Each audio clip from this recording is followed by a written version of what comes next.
This is Bloomberg Businessweek Daily, reporting from the magazine that helps global leaders stay ahead, with insight on the people, companies, and trends shaping today's complex economy, plus global business, finance, and tech news as it happens. Bloomberg Businessweek Daily with Carol Masser and Tim Stenivek, live on Bloomberg Radio, television, YouTube, and Bloomberg Originals. And a very good afternoon, everybody. Yes, indeed, we are back from Denver, from Schwab Impact. We are back here at Bloomberg headquarters in New York City. Carol Masser, Tim Stenivek. And I was going to say Friday, but I feel like it's not so Friday when it comes to the equity markets. Although, if you're long. Yeah, and we're off our worst levels, Tim. We are still down 0.6% on the S&P 500, the NASDAQ composite down over 1%. Charlie Peltz going to have a full update in just a minute. But like Carol said, not a Friday if you're long this market. No, it's looking like we're down, 2.4% for the S&P 500 for the week overall. So we have seen, it feels like a little bit of a change in the narrative. A risk-off week. It saw stocks hitting a tech rout. Tech-heavy NASDAQ 100, by the way, on track for its worst week since April. So we have seen, going up for such a long time, hitting some records. And then as you can see in that chart, for those who are watching on TV and on YouTube, for those who are listening on radio, yeah, we've come off our best levels of the session when it comes to the NASDAQ 100. Keep in mind, it is on track for its worst week since April. Remember back then, Tim? That's when it hit a bear market. Yeah, so-called Liberation Day. I'm not going to forget that anytime soon. So that's the backdrop for our conversations for the next hour right here on Bloomberg Businessweek Daily. Also our backdrop, everything happening at the nation's airports. What's going on at some of the typically busiest airports because of the government shutdown, the effect on travelers, the U.S. economy, and on the airlines. And Karin Kimbrough, she's chief economist over at Linked, and she's going to get into the U.S. labor market. This should have been a jobs Friday. It ain't because of the government shutdown, but we're going to see what she is seeing on their platform. Also, the CEO of Axon Enterprises joins us on earnings, acquisitions, and investors just dumping shares this week. Yeah, and then Perri Peltz and Matt O'Neill of Can't Look Away, the case against social media. This is a Bloomberg original investigation. It's based on Olivia Carville's reporting about social media and kids and teenagers. You're not going to want to miss this. So that's coming up a little bit later on this hour. All that ahead on Bloomberg Businessweek Daily over the next hour. First, though, a check on the day's trade and top business stories. He is glued to the terminal, Charlie Pellet.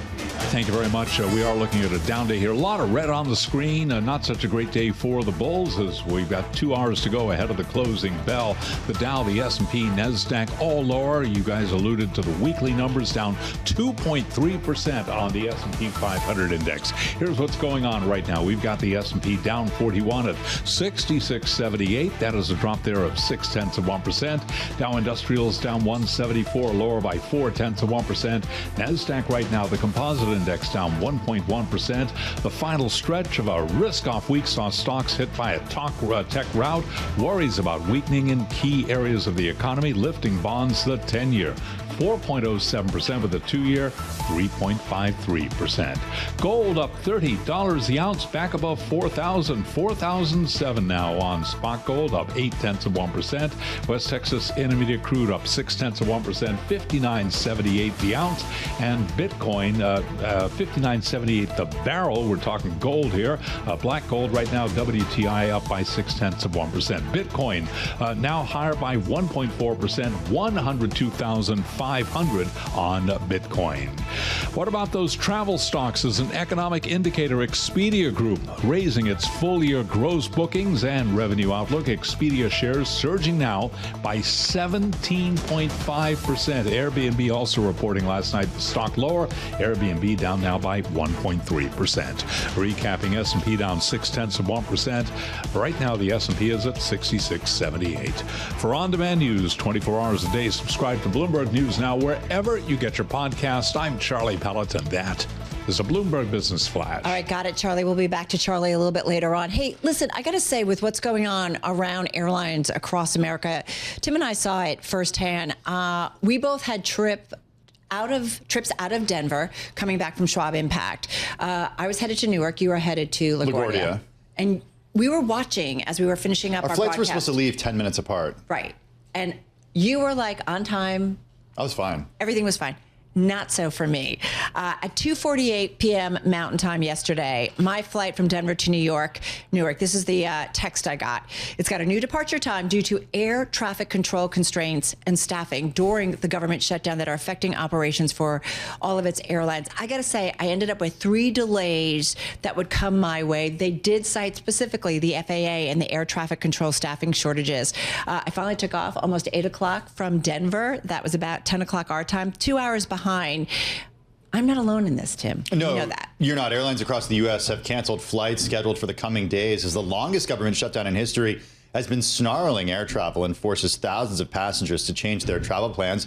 Just in the last hour or so, we heard from Transportation Secretary Sean Duffy, who said that U.S. flight cuts could reach 20% if the situation worsens. It's at 10% as of today. Yeah, all right. So we're watching this closely. I will say last night at Newark, it was so busy, just all these flights that look like people trying to get in. Let's get to Bloomberg TV markets correspondent Norah Mulinda. She follows the markets, but she's also watching the nation's airports for us on this Friday. She's on the ground at Newark Liberty International since early this morning. So Norah, what are you seeing and hearing? Does it feel like there's stress and strain in the system? Well, lots of disruptions in focus today as we look across the nation, but it is important to put this size and scope into perspective here. So we do have about 3% of flights across the United States that are canceled this today. But of course, this is not as bad as what we've seen, maybe 4 or 5% cancellations during a major weather disruption here. But I mean, here at Newark, I mean, things have been decent. I mean, we've seen some ebbs and flows, of course, in traffic, but I would say largely steady here. About a 5-minute wait if you're headed through security here. Of course, we do have long lines here at security because it is one security line here in Terminal A that leads to all of the airlines. So we have been talking to some people here on the ground, Carol, who've just been discussing and talking about, of course, the frets and anxieties heading into the holiday season as we are just a couple weeks away, and a lot of people anxious about what that could mean for potential flights and delays if this were to continue here. Yeah, it's kind of what everybody was talking about yesterday in line to get through security was that these TSA agents are not getting paid. They're going to work. They're not getting paid. Our experience over the last week was actually pretty great through TSA, and the agents were extremely helpful and they were courteous, and we were grateful that they were showing up to work, and certainly grateful to the air traffic controllers as well. You mentioned the passengers, Norah. As you mentioned, you've been speaking to some of them. Where are they trying to go? Are they able to get there? How are their spirits? Are things looking kind of okay today? So there are some passengers that are getting some steady flow. We did see a lot of volume earlier in the day. You know, some of the speculation here being perhaps the fact that people are trying to get early flights just in case there are some delays. But I did talk to one woman in particular, a cosmetic surgeon here that is trying to go from EWR to Barbados, but accidentally was unable to get that flight due to a cancellation and was redirected to JFK Airport for a flight that was actually an hour earlier than what the initial intent was. So, of course, she didn't make that flight either. So very much disgruntled sentiments from some individuals that we were talking about here on the ground. But of course, you did mention, Tim, the workers here. We do have a lot of TSA agents that we are hearing anecdotally here at Newark Liberty Airport that are still coming into work despite the fact that they have not received a paycheck since the government shut down on October 1st. Yeah, it doesn't seem right, which is why I know you and I, every time we saw a TSA agent, we're like, thank you, thank you, thank you. What takes longer to get from Newark Liberty International Airport to JFK or to get from New York to Barbados? I don't know. That's the question. That's a good question. Wouldn't we all like to find out, right? All right, Norah, thank you so much. Bloomberg TV markets correspondent Norah Mulinda. She's on the ground at Newark International. All right, we want to stay on airlines, and we're curious about what's going on, you know, at Newark, but around the country, and, you know, ultimately what could be the impact on the carriers themselves, especially if we see a reduced flight schedule. Also on the ground at Newark Liberty International Airport is Bloomberg Intelligence Senior Aerospace, Defense, and Airlines Analyst George Ferguson. George, there you are. You just flew in, right? How you doing? Hi. I did. I just came in. Hi. Hello. I just came in from Miami. Yes. How did it go? Yeah, it was pretty smooth. Like I would expect when they knocked down, you know, the initial call was 10%. Norah Mulinda said maybe less than that of flights to the 40 most important airports. I'd expect that things would run a little easier. I feel bad for people that had their flights canceled, but I think if you're going to a core market for an airline, and like, you know, I was coming up from Miami, that's pretty core for United. Airplane was absolutely full. I don't think there was another seat empty on it. They're going to get that traffic through, right? Because that's they're going to look at the most efficient and best profit making flights and make sure they push them through. George, we are less than 3 weeks away from one of the busiest travel days of the year. That would be the time around Thanksgiving. And I'm wondering if we do see continued government shutdown, these workers not getting paid, if indeed what happens comes true, what Transportation Secretary Sean Duffy said earlier, that we could see up to 20% disruption. What does the holiday season look like for these air carriers? Yeah, I mean, that's what we're concerned about, right? So we have a report that'll go out Monday on the Bloomberg terminal. Look, we were looking at sort of total seats put into the market during 4Q. 4Q isn't typically a very busy time for the business, right? It's not a high profit season for them. And November is actually the lowest of that season. It's got the least number of seats flown. But it's deceiving because, November is when the business traveler kind of stops, right? I was just down at a conference in Miami. That's about the last conference I think you'll see before we roll into Thanksgiving here in the U.S.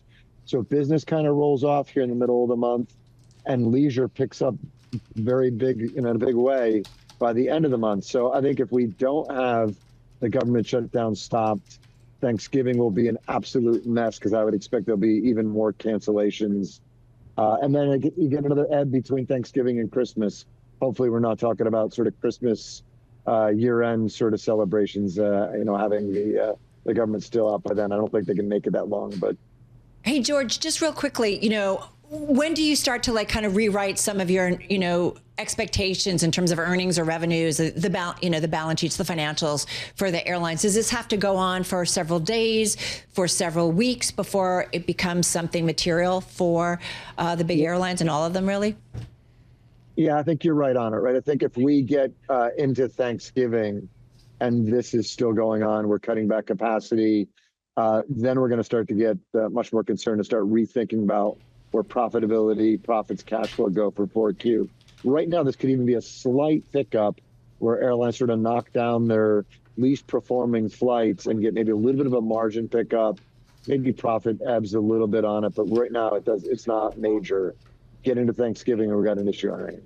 George, before we let you go, you were down in Miami. You were there for a conference on corporate jet travel. Just give us an update there. Yeah. It's an area that certainly you and other analysts watch. Those flights not disrupted right now. No, and that's an advantage of having having your own airplane, private aviation. And one of the reasons people go there is because of that, less security issues. That market continues to stay strong. I'm pretty impressed. We've had earnings this week from Bombardier and Embraer. The backlogs continue they're steady. They're not declining, even as those manufacturers increase the number of airplanes they build. And there's been a number of people that came to private aviation after the pandemic, and it appears they've stuck around. And so that market doing pretty good. I'd say pretty nicely. All right. Good to know, especially, I guess when we get on our private jet for our next trip. Yeah. Private jet? Yeah, George, you have that, right? I know, George is at Newark, not Teterboro right now, so we know how he got back from Miami. All right, safe travels to the rest of your way home. George Ferguson, Bloomberg Intelligence Senior Aerospace, Defense, and Airlines Analyst. Of course, George Ferguson there at Newark Airport. Hey, we do want to mention a headline crossing. Oracle, a group of about 20 banks, is providing a roughly $18 billion project finance loan to help fund the construction of a data center campus tied to Oracle, marking the latest mega debt deal to help bankroll the AI, artificial intelligence boom. We know Meta has tapped the debt markets. Alphabet has tapped the debt markets. Shares of Alphabet, the market's been under pressure today. Still, shares of Oracle are down about 3.3%, but Tim, they've bounced off their worst levels of the session. Yeah, some of the banks mentioned in this Bloomberg piece include BNP Paribas, Goldman Sachs Group, Mitsubishi UFJ Financial Group. Those are administrative agents on the deal. This according to people with knowledge of the matter who asked not to be named discussing a private transaction. All right, we want to get back to kind of the things that are coming at investors in the U.S. economy. Certainly the economic activity, perhaps out of the airline industry, if it's prolonged, this impact as a result of the government shutdown could impact, and most expect it would if it's a prolonged, even further shutdown in terms of the impact on the U.S. economy. I will say we did get a data point, U.S. consumer sentiment tumbling to near the lowest on record today as the government shutdown weighed on the economy and the outlook, and high prices soured views about personal finances. Consumers perceive pressure on their personal finances from multiple directions and anticipate the labor markets will continue to weaken, Tim, in the future. That's according to Joanne Su, who's director of the survey.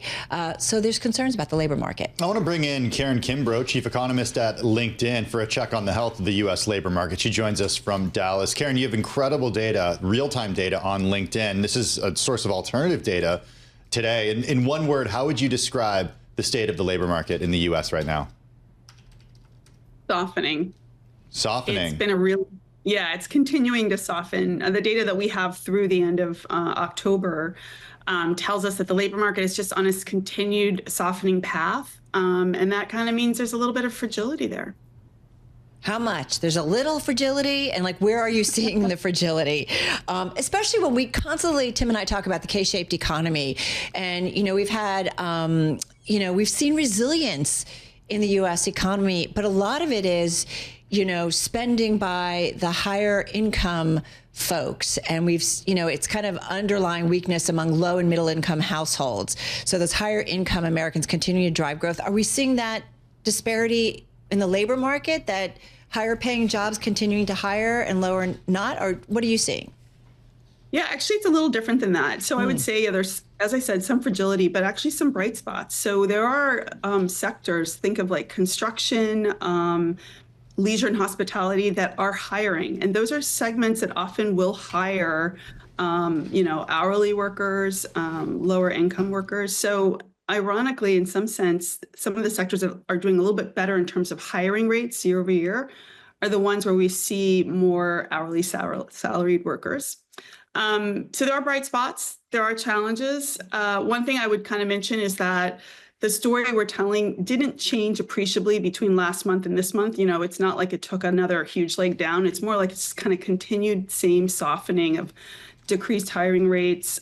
Confidence is down. I heard you mention the consumer confidence overall. The confidence we see in workers and their ability to find a job and keep a job is also a little bit weaker now because they can see how competitive the job market is. What about trends that you're seeing in real time on the LinkedIn platform? Hiring trends. Hiring is down. We know that.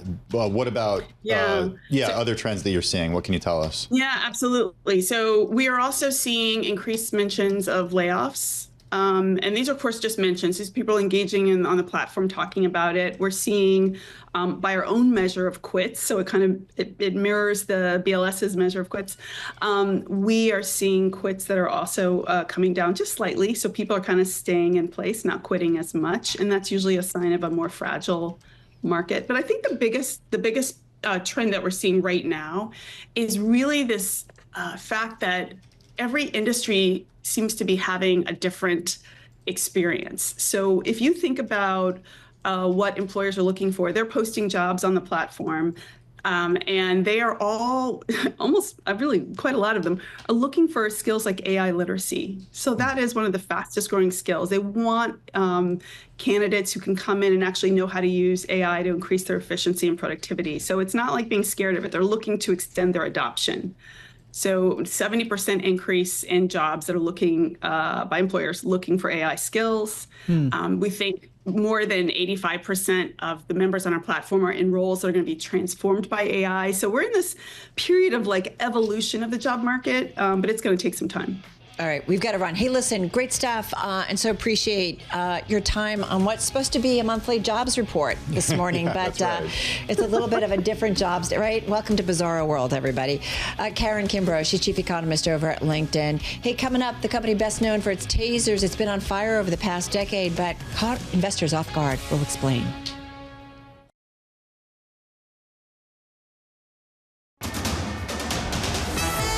It's 2:21 on Wall Street. We do check markets all day long here at Bloomberg. We have got the Dow, the S&P, NASDAQ all declining right now. Yes, off session lows, but still a lot of red on the screen right now. S&P 500 index on track for a losing week, looking at a loss this week of just about 2.3%. So here's where we stand again, underscoring we're off session lows, but the S&P right now is trading lower by 37 points, 67.83, drop there of 0.5%. The Dow down 144, decline there of 0.3%. NASDAQ Composite Index down by 1.1%. The Russell 2000 Index of small cap shares doing a little bit better, down just 0.2%, but the Mag 7 Index down now by 1.5%. 10-year yield, it is currently yielding 4.07%, with the 2-year 3.53%. Spot gold is up $29 the ounce, holding about 4,000 right now, 4,007 on the precious metal, up by about 0.7%. West Texas Intermediate crude up 0.6%, 59.80 for a barrel of WTI, and we have got Bitcoin right now pushing higher by 1.6%, 102,738 on Bitcoin. Sweet Green shares after earnings plunging after cutting its full year outlook. The salad chain trading lower now by 10.8%. Also after earnings in the restaurant industry, quick service restaurant Wendy's reporting sales beating estimates by declining less than expected. Wendy's up today by about 0.4%. So again, recapping, the Dow, the S&P, NASDAQ all off session lows, but the S&P down 0.5%. For on-demand news 24 hours a day, subscribe to Bloomberg News Now wherever you get your podcast. I'm Charlie Pellet. That is a Bloomberg Business Flash. All right, Charlie, thank you so much. All right, folks, here's one stock that's actually bucking the downward trend in today's session. We're talking about Axon Enterprise. It's up about 2.5%. Keep in mind, it dropped about 8% yesterday. Let's lay it out for you, because we did see a bunch of analysts cutting their price targets on Thursday following earnings on Tuesday, late Tuesday. This is according to data compiled by Bloomberg. So 5 changing their price targets. The average change was down 12%. 4 cut price targets by an average of 16%. 1 did raise a price target by about 1%, no changing their investment recommendations. The company, most known for its tasers, but it's been expanding what it does. As I said, reported earnings Tuesday after the close. The stock's been under pressure, but it has had quite a run, up about 26% in the past year, down more than 30% since hitting a record in early August. And I do think it's worth noting the stock is up more than 3,300% since the end of 2015, so roughly the last decade, when it was just a $17 stock. Now it trades at more than $600 a share. I wanted to lay it out because it has had quite a run, and there's been a lot going on at the company. Well, back with us is Rick Smith. He's the founder and CEO of Axon Enterprise. He joins us from Scottsdale, Arizona. Rick, good to have you back on the program. How is business right now? And the reason we ask is because investors sent the stock down 20% intraday following the latest update and news of a second acquisition. So just give us a business update to sort of start out here. Yeah, I'd say the business is the strongest it has ever been. I've been a public CEO for like 24 years now, and this is the 5th time we've come in, reported the business with really strong operating results, and then the stock drops. So I just tell our people, don't even look at the stock price. It's going to move around for a bunch of factors. Where we stay focused is building the long-term business, and every previous time it's recovered, and we're going to stick with that playbook. And if you look at where we're growing from some of our new investments, from counter drone and Fusus real-time crime centers and artificial intelligence, our bookings in those areas are up almost triple year over year. And then we just announced 2 new acquisitions that is our entry into the mission-critical voice space, which we think is going to be a huge opportunity over the next decade. So what are you guys seeing that investors and analysts are not seeing? Because the narrative that you have and your tone doesn't necessarily match the reaction from the street. Yeah, I mean, part of this, excuse me, was we did have a GAAP operating loss, a tiny one, but that's largely because we have this very unique stock incentive program we call the Exponential Stock Plan, and all of our employees participate. And when the stock does really well and we're hitting our operating targets, stock comp goes up. And so paradoxically, the better the operating business does, the more stock comp goes up, and that was the biggest mover. But if you look at the adjusted EBITDA, if you take that noise out, we managed to turn in, we got like 7 consecutive quarters over 30% top line growth, And we turned in right at 25% or 24.9 adjusted EBITDA while maintaining the growth rate. And if you listen to our president, who used to be the head of sales, he's very close with the customer. He was pretty bullish on our conference call, telling people we think the fourth quarter is going to be a monster from a bookings perspective. So we're feeling really good. All right, I want to come back to that monster for the fourth quarter in terms of bookings, but I want to say that, Rick, you get this. You've been a CEO for a long time. When you're kind of priced for perfection, investors can be like, well, wait a minute. Citizens, an investor there, Trevor Walsh, said the company had little room for error in its report amid investors' concerns about valuations. Stock trades at 398 times current earnings, or nearly 94 times future earnings. You've got a $47 billion market cap with projected 2025 earnings of $2.7 billion. So your price to sales, or at least in terms of your market expectations, I mean, there's a lot there that they expect everything to kind of just hit perfectly. There's also concerns about tariffs and the government shutdown. There's also concerns that you just did a second acquisition here less than 2 months after you did that agreement to acquire Prepare, which was an AI-powered emergency communications platform. So why is that valuation, or why is that, market cap versus sales justified? Well, first, I'm probably going to get a note from my general counsel telling me not to use words like monster when talking about future performance. I feel like we're really confident. I bet. Is your phone going off right now next to you? Yeah, it probably is. But look, the core business is really strong. GAAP EPS is a really hard way to value the business, because I talked about, the stronger the operating business, the more GAAP EPS gets punished with stock compensation expense. So I think something like looking at a multiple of revenue is probably a little more like going to be a little more instructive. But look, yes, we are valued as a growing company that's got to continue to deliver. And we've been delivering. I think we've had, like I said, 7 quarters of over 30% growth. And it's our job as a management team to keep delivering on that. And, if the stock takes a breather, that's kind of outside our control. And I'm an optimist. It creates a great entry point for some of our long-term investors. And we're just going to keep chugging away, working on the business to make sure we keep growing. And those 2 new acquisitions, they're a big piece of it. We made a very strategic move to move into mission-critical voice. We think AI plus voice now is a very magical moment. And there's a lot of AI hype out there. But look, 10% of our core business bookings this year are going to be on our AI services. So we're really delivering value to our customers.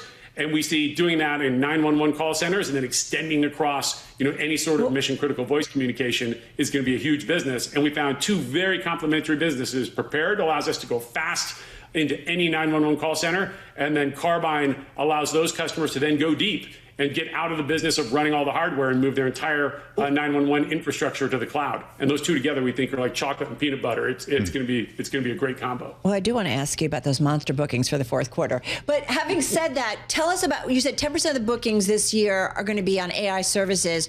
How much is still tasers? Like, give us an idea of what the business is today and kind of where you guys are positioning it, especially as you take on these acquisitions.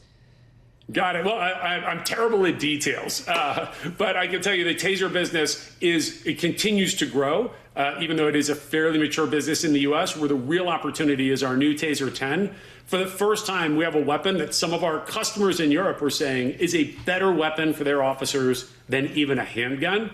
And if we can prove that out this winter, we'll be testing it above the Arctic Circle in heavy, cold conditions with heavy clothing, which is historically been our Achilles heel.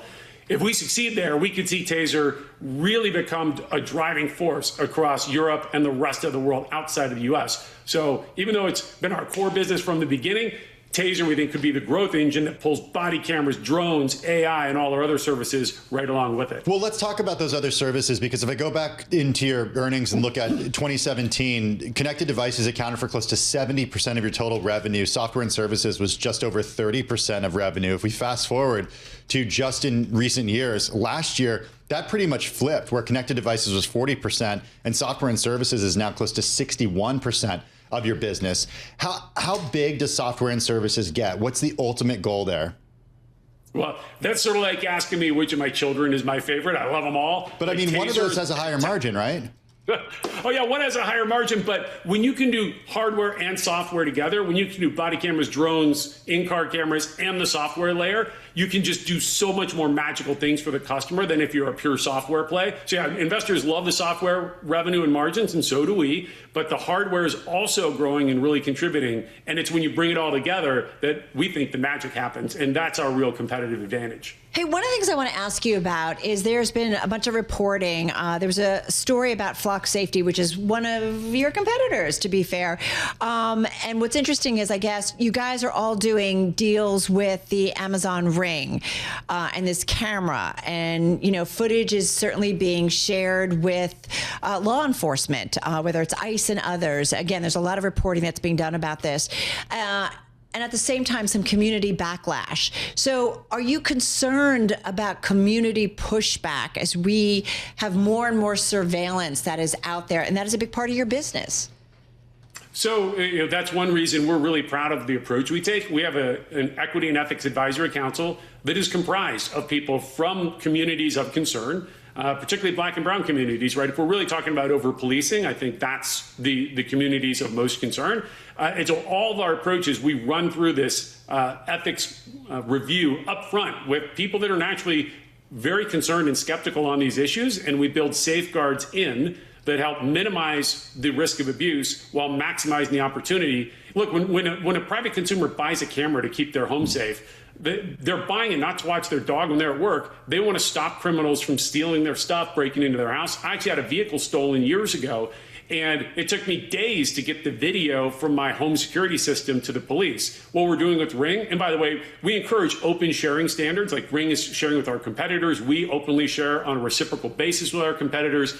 We think this is like doing the right thing.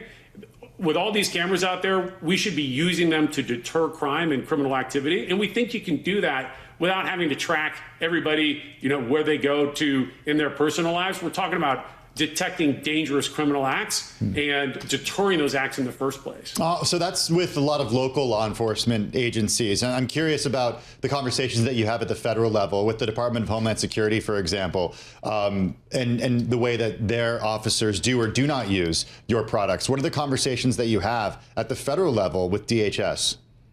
Yep, we certainly work with the federal agencies as well. And I think where there is some controversy is like, look, people have different perspectives in different states and in different cities, and our system is built so they're like, hey, if you are, a city in a very deep progressive area, you can choose who and how you share your data. And look, if you're in a border town in a red state and you want to be more collaborative with those federal agencies, one thing I'll tell you, it's not our position to try to dictate how government customers, and that's who we sell to. A private corporation shouldn't be telling government how to use their own data. But what we do is we enable them to make decisions so those elected officials can be responsive to their voters and we can be responsive to their communities. One last question. 2 acquisitions in as many months. Is there more to come?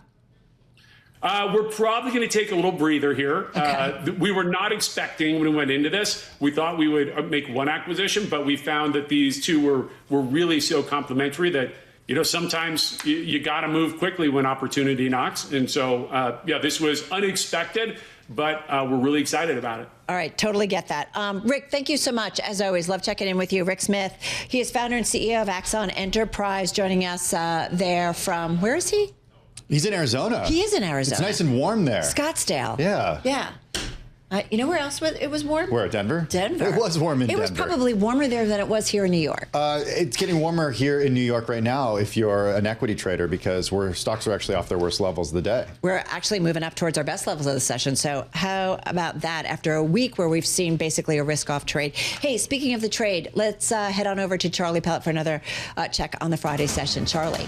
Here's what's going on. We do have the Dow, the S&P, NASDAQ, as you guys pointed out, well off session lows right now, but still looking red on the the screen on the week, looking at a loss of roughly 2%, but the S&P right now trading lower by 24 points, 66.96 where we stand right now. We got the S&P down by roughly 0.4%. Dow Industrials now lower by 69, drop there of 0.1%. NASDAQ down 0.8%. And that is a Bloomberg Business Flash. Hey, thanks so much for that update, Charlie Pellet. I want to bring you now to Capitol Hill, where Senate Minority Leader Chuck Schumer is making comments on the government shutdown. Negotiating longer-term solutions to health care costs. Let's do all three. I've spoken with my caucus, and Democrats are offering a very simple compromise. Democrats are ready to clear the way to quickly pass a government funding bill that includes health care affordability. Leader Thune just needs to add a clean one-year extension of the ACA tax credits to the CR so that we can immediately address rising health care costs. That's not a negotiation. It's an extension of current law, something we do all the time around here, as we all know. But we also offer this. Let's create a bipartisan committee that will continue negotiations after the government reopens on reforms, ahead of next year's enrollment period, to provide long-term certainty that health care costs will be more affordable. This proposal reopens the government and ensures working families who are shopping right now for their health care get certainty and financial relief. While open enrollment has begun, insurers can update their rates after we pass a simple extension of the tax credits. With this approach, we do not negotiate health care in the shutdown, as Leader Thune has maintained he wishes, and the American people get the tax credit extension they want. That is what many of our Republican colleagues have floated over the last 6 weeks as a compromise, a one-year tax credit extension and reforms to the credit beyond that. We will agree with the Republican request not to start negotiations until after the government reopens. All Republicans have to do is say yes to extend current law for 1 year. It makes sense. And since what we're proposing is only a simple extension of current law, the Senate could do this within a few hours. This is a reasonable offer that reopens the government, deals with health care affordability, and begins a process of negotiating reforms to the ACA tax credits for the future. Now, the ball is in the Republicans' court. We need Republicans to just say yes. I yield to Senator Peters. Thank you, Leader Schumer. Senator from Michigan. Thank you, Madam President. Madam President, Republicans. All right, folks, taking it to the floor of the Senate there. You are listening and watching Bloomberg Businessweek Daily. Carol Master along with Tim Stanovic. You just heard from Senate Minority Leader Chuck Schumer with a proposal to end the government shutdown, now the longest in history, in U.S. history, 38 days and counting. The proposal reaching out to Senate Majority Leader John Thune, saying he needs to add an extension of the ACA. We're talking about the Affordable Care Act, ACA subsidy, to stop the gap, or to a stopgap. Yeah. So that's what he's looking. And he's basically saying the ball now is in the Republicans' court, but this is the back and forth that we have seen. Yeah. Meantime, or not seen really much of. Yeah. I mean, he did say earlier this week, too, that he was not going to negotiate in public. He also said that, he spoke to the press this after the election earlier this week. But here he is out with his proposal, out with Democrats' proposal. Meantime, Carol, stocks off their worst levels of the day. In fact, at their best levels of the day. The S&P 500 down only 0.2%. The NASDAQ composite down only 0.7%. We will continue to monitor. And I will say we had very much a risk-off trade today. Now, most names in the S&P 500 are higher.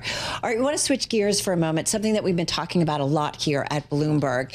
It is Can't Look Away, The Dangers of Social Media. It is a documentary that follows a team of lawyers taking on the big tech giants, advocating for families whose children have been deeply impacted by social media. Now, the original reporting of Bloomberg News investigative reporter Olivia Carville is throughout this film, but there's a lot more reporting too as well. The Bloomberg original investigation exposing the real-world consequences of harmful social media algorithms.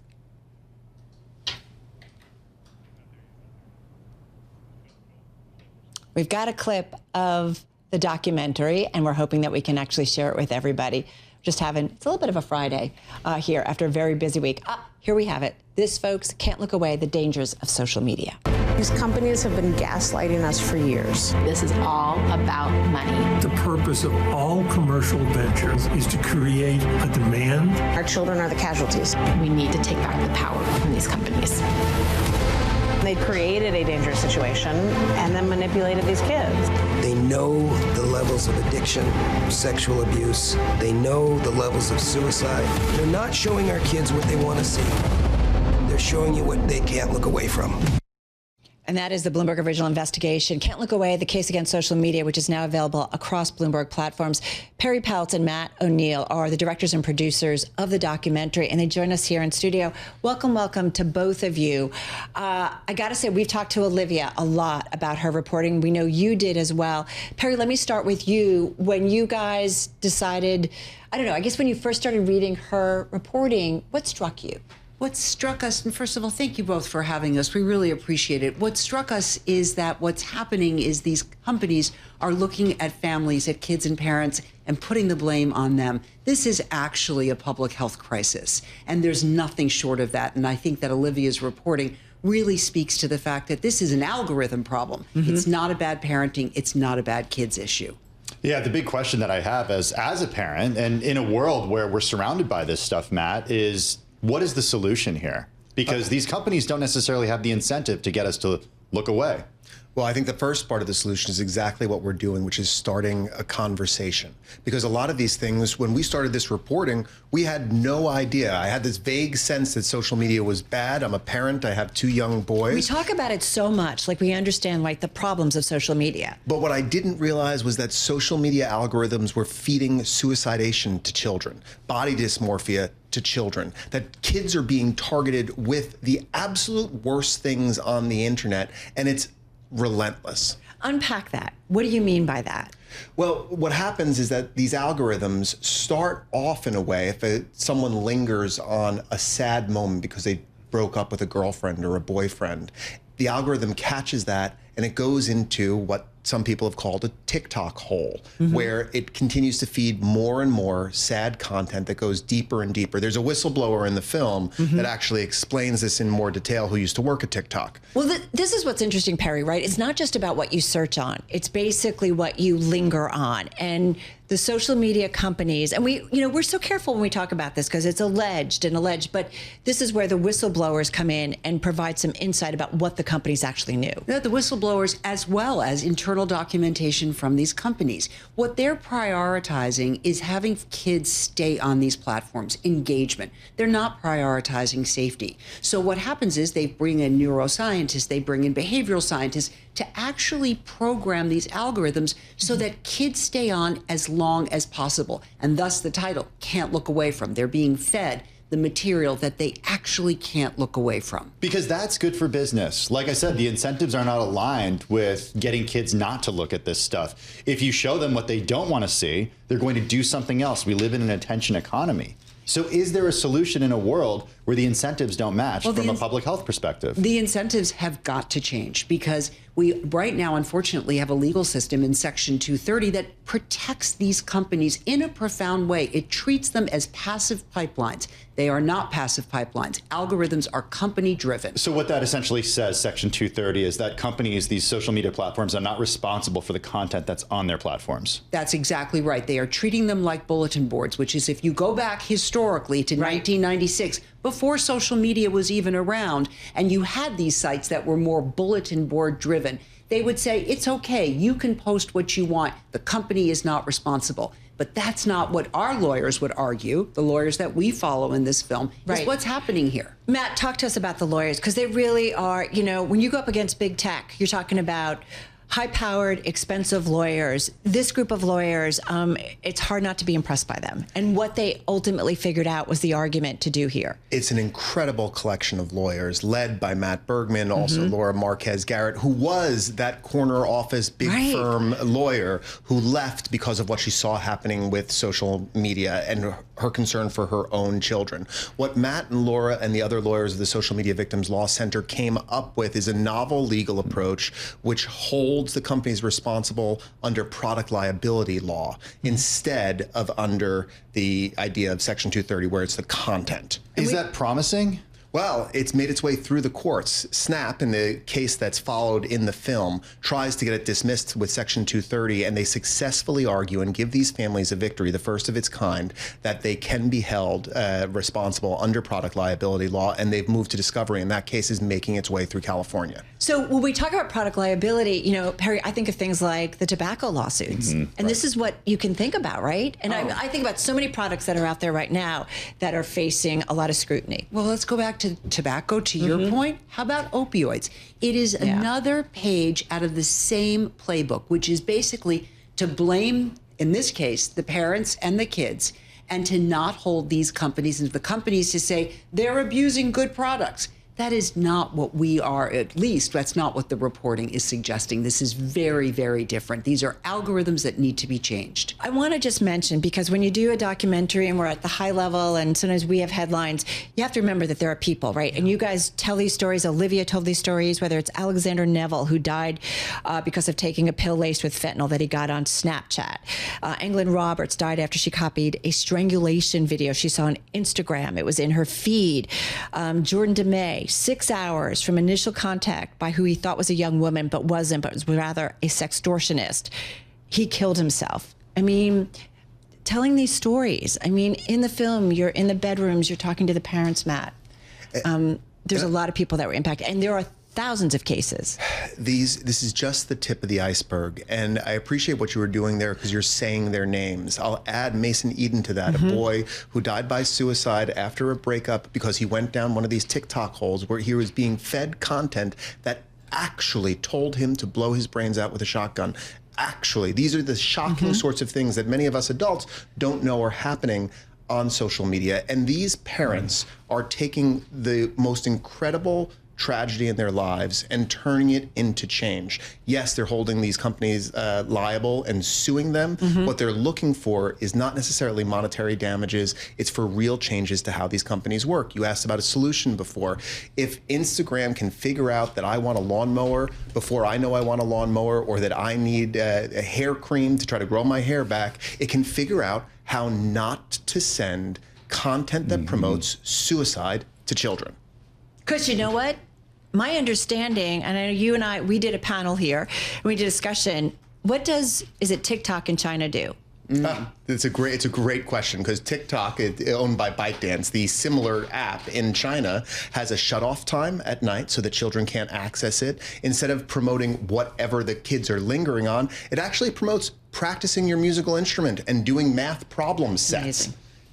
Perri, what do you hope people run with after this film? We've only got about a minute or so left. What do you hope they do?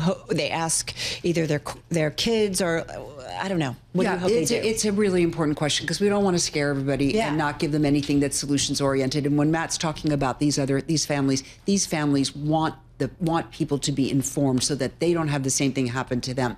And the answer is talk to your kids, tell them about what's going on, keep social media, phones, and apps away from them until at least high school. Wow. It's the best thing that we can do, and change needs to happen at a regulatory level. Perri, one last one for you. You've got a really interesting background in journalism, but also in documentary filmmaking, but also in public health. Your documentaries have included subjects such as the opioid epidemic, excessive drinking. Is this as big of an epidemic in your view? I think this is a cataclysmic epidemic, in my opinion, because now these companies are targeting our children, and that is different than what was happening in a lot of these other. None of them is good, but this one is particularly a public health crisis. A public health crisis, no question about it. Layer AI on top of it, and it's just terrifying. Perri Peltz, Matt O'Neill, thank you so much. Really appreciate it. Can't look away. Check it out. Shift our focus back to Washington, D.C., where Joe Mathieu joins us. He's the host of Balance of Power on Bloomberg TV and radio. Joe, we're getting some comments from Senate Minority Leader Chuck Schumer, who made some demands, this as travel and food delays hit. Senate Democrats on Friday paring back their demands to end that government shutdown, insisting on a one-year extension of expiring health care subsidies in exchange for their votes on a temporary spending bill. Does this mean the end of the shutdown is in sight, Joe? Boy, that's a great question. And a lot of people are asking, why didn't we just do this floor speech and make this offer a month ago? Tim, I don't know. I applaud you for carrying that floor speech because it might end up being a seminal moment here. And maybe this is, in fact, the offer that unlocks a shutdown. But I've got to say, everyone seems kind of upset in Washington today. The president's appearing angry about affordability. John Thune, the Republican leader in the Senate, was upset about the way this was handled by Chuck Schumer. But we could be in a situation where any off-ramp looks attractive at this point, knowing that they're starting to turn the screws at the FAA. 800 flights canceled today. And the president, the administration, is appealing this ruling to fulfill SNAP benefits. So the government needs to reopen. That is obvious. And to your point, it's a clean CR, as they're calling it, the continuing resolution. I don't have a date, by the way, and I keep looking for that. I've got my eyes on the floor. I don't know exactly how long the CR would go, but it would be a 1-year extension for SNAP benefits. And we'll find out if, in fact, that's palatable to anybody on the other side. So, Joe, from the politics perspective of this, is this Democrats giving in a little bit? Democrats saying, OK, we are ready to give up a little bit. Well, look, you're right to point that out because they were originally demanding a permanent extension. And it's difficult sometimes to know where this is coming from because not every lawmaker is on the same page. We did have some Democrats say that even the guarantee of a vote would be enough. Haley Stevens told that yesterday. Now we're looking at a 1-year extension. At some point, there's going to need to be compromise unless the government stays closed the rest of our lives. So, look, this might be what begins to turn the gears to getting this done. All right. So, I don't know. What are you hearing that's going on in the White House? I mean, like, have you seen? It's interesting. We were talking in the newsroom how it was feeling like that this was on the Republicans at this point. Like the airline shutting down. I don't know. What's been the tone in Washington about who's to blame here? And maybe, you know, I don't know. It just has felt all of a sudden like, you know, it's shifted away. And a lot of people may be thinking about, OK, where's the White House on this? Where's the Republicans on this? They're the party in charge. Well, that's right. And it's interesting that you ask it that way because it might be two different answers to that question. When it comes to the White House, President Trump woke up on Wednesday morning after those elections and said the shutdown and the fact that he wasn't on the ballot were to blame. And he gathered Senate Republicans in the White House and he said that we're getting the blame for this. People have decided that it's Republicans who control the House, the Senate, and the White House. So finish this, get it done, get legislation passed. The Republican Party beyond the president, many cases, at least when it comes to lawmakers, still feel like they have the moral high ground and that they are right and that Democrats have voted 15 times or whatever it is at this point to shut down the government. So you get two different answers, whether you're on Capitol Hill or whether you're at the White House. And that's why a lot of people think it's the president who will need to be the one to stand up and get this done. Some Republicans have been concerned that he'd start dealing directly with Chuck Schumer to get this done because it's not good politics for the White House following what took place on Tuesday night. They see that corrosion that a lot of voters talked about around the country. Yeah, well, it's not just that, Joe, but it also, I think, it feels like the issues at airports ahead of the Thanksgiving holiday travel are really starting to make a difference. I mean, we heard from Sean Duffy just in your program earlier today, the Secretary of Transportation, who said, okay, 10% right now, but things could get bad as 20% of scheduled flights being cut. Is that what ends the shutdown like it has in the past, disruption at airports? Well, you're asking the right question. I've been asking that, too. That's why I reach for airports and SNAP, because they have not been fully funded either. So you've got a world in which some people are actually starting to go hungry or they're waiting in lines at food banks. And you've got people sleeping on floors in airports. It took me 6 hours to get up to New York from D.C. the other day. Wow. And that's just an example. I mean, I'm not furloughed and I'm getting paid, but a lot of people are not getting paid right now. So, and we have to remember what the air traffic controllers are going through. Look, we're in record territory, and I just cannot imagine that this is allowed to continue through Thanksgiving. So we're going to hear different off-ramps. This is one of them. Guys, maybe we get another. Maybe there's a response from John Thune beyond vote for what we have here and we'll promise you a vote. Because another week of this, to your point, Tim, we could be at 20% capacity. Yeah, I got to think, too, when you're at the airlines and people are, sitting there waiting online or just frustrated because their flight's canceled, you look up on the screen, it's Kristi Noem there, Homeland Security, right, talking about TSA and the importance. I mean, that's what you see. And so you start to think about, okay, who's responsible? Healthcare, why is this such a tricky issue for the Republicans? Well, it seems to be for everybody at the moment. And the fact that we're still gnawing over Obamacare, I mean, it's been almost 20 years of this, which is pretty remarkable here. Yes, but, you know, when you listen to the likes of Marjorie Taylor Greene and even Josh Hawley, I'll take one Republican from each side, realizing they don't speak for their conferences, but they're seeing premiums go up in their states, in some cases more than blue states, which is why there's going to be a breaking point. That's the other thing, and I'm glad you mentioned it. You take these three, right? You've got premiums in some case quadrupling, you've got SNAP benefits expiring, and you've got airports that are closing. That is not sustainable. And but you know, look at what's happening at Teterboro Airport. You start hitting the airports where the private jets fly out of, and I bet you accelerate the end of this pretty quickly. That's a good point. George Ferguson was on with us. Yeah, he was just at a conference with private jets, corporate jets, and you know what? They're doing okay. And they're selling, right? Yeah. It's a hot market. Hey Joe, we heard from Chuck Schumer earlier today, Senate minority leader, and the way that he ended his speech was the ball is in Republicans' court. Is it? Well, for the minute it is. Now, John Thune's going to come back with something probably in the next little bit here, and maybe he's talking to him right now, where this is going to be a volley probably for a bit. They need to come up with a date. How long is this going to go? Nobody wants a full year CR again, it sounds like. So we need a date. It might be into January is what we're hearing.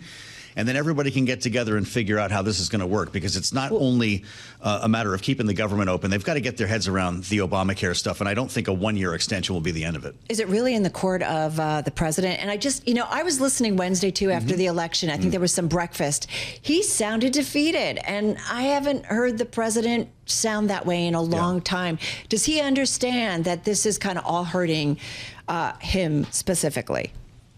Well, I think that was the moment, and that's what I was referring to when he suggested that it was the results on Tuesday night that proved that Republicans were getting the blame for this. He doesn't think that's justified, by the way, but it's time to react to it. And, you heard his frustration continue today in that cabinet room with Viktor Orban. He's very frustrated right now. He feels like he's getting the blame for inflation and for the government being closed. So I think you guys put your finger on it. At some point, the president's going to pick up the phone, and that is likely what it's going to take for this to end. Whether that takes place this weekend, we'll find out. But they are apparently going to be staying in town, so this could be important. Speaking of putting the finger on it, you always do, Joe Mathieu, the things that we need to know in any situation when it's in and around the Beltway. Joe Mathieu, he is co-host of Balance of Power. Catch him. He's coming your way again at 5 p.m. Wall Street time right here on Bloomberg Television. All right, folks, got to mention on those headlines about maybe the possibility of a way of ending the longest government shutdown on record, you have seen markets take off. We are pretty much at our best levels of the session. Quite a turnaround, Tim, in what's been a week of risk-off trade. Yeah, unsurprisingly, specific companies leading the way. You have airlines, also an index of bank stocks jumping to session highs after Senate Democrats scaled back their demands to end the longest government shutdown in history. United up as much as 4.8%, American up as much as 4.7%, Delta up more than 4%, the KBW Bake Index jumping to a session high, erasing earlier losses of more than 1%, up as much as half a percentage point. You better check some of your decliners for the close, because they may not be decliners anymore. I think I'm in good territory. Because some of them have really been beaten up. Energy names, by the way, your best performing major industry group in the S&P 500 at this hour. That group up 1.6%, followed by materials up about 1.4%. If you're watching on TV, the close coming your way in just a moment. Tim and I continuing right here on Bloomberg Businessweek Daily.